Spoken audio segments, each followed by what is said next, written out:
Hi guys, today we're going to talk about details. Inside Lightroom, as we're going to see, there are two different menus, effects and details. We need to be very careful with these settings because they can break the picture. Some photographers, they even say to never use clarity and texture. But honestly, I really like it. So let me show you how to do it in a proper manner using the photos that we edited before. So to edit the effect and the details inside Lightroom, there are two menus called exactly like this, effects and details. Let's have a look at the effects first. We have different sliders, either texture, clarity, dehaze, vignetting, and then the following ones will be activated after you decrease or increase the vignetting, like this. And that will be activated. Okay, texture. As I mentioned already at the beginning, one of the biggest mistakes that beginners do is to increase the texture and increase the clarity. This picture looks awful.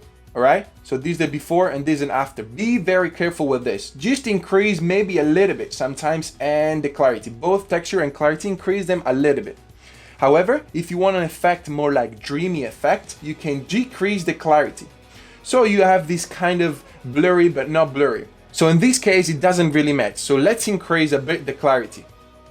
And then the dehaze works very well when you have some cloudy pictures. So when you have some foggy images, you can increase a little bit to have more details. In this case, we don't really need it. So let's leave it 0. The vignetting sometimes is very helpful, but if used too much, it can become really heavy.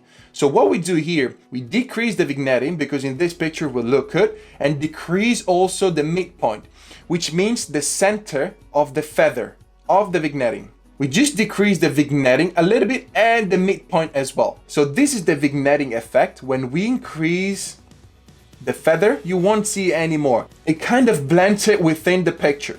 Okay, the pictures is almost done. We just need to go in detail. We have different options, but we're gonna use just the sharpening. What does that mean? It's very simple. It makes the image a little bit more sharpened.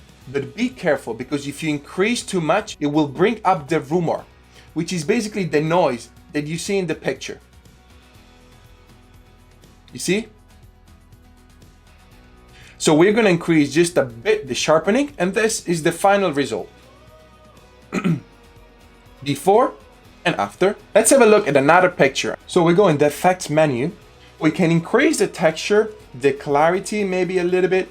Be careful, as I mentioned before, you don't need to go too crazy with the clarity, and even with the texture, don't go too crazy. Keep it simple, keep it low.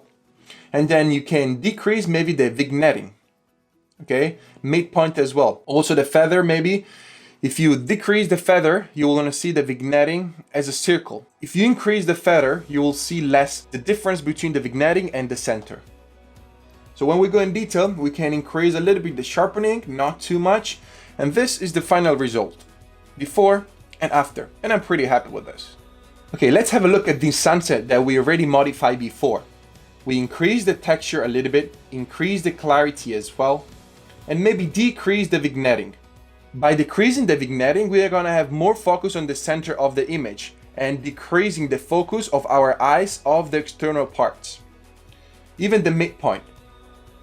In this case, because the vignetting makes a bit darker the image, we can go back in the light and increase a tiny bit the exposure. Okay, I think this is enough for the effect. We go in details and increase the sharpening a little bit. Okay, this is the before and after for this picture. Looks pretty good, isn't it? Okay guys, and this is how you finish the pictures with effects and details. For this lesson is all. Thank you very much for watching, and I'll see you in the next one where we're going to talk about the two apps, Snapseed and Lens Distortion, that I love to use for post-production. Thank you very much. Ciao.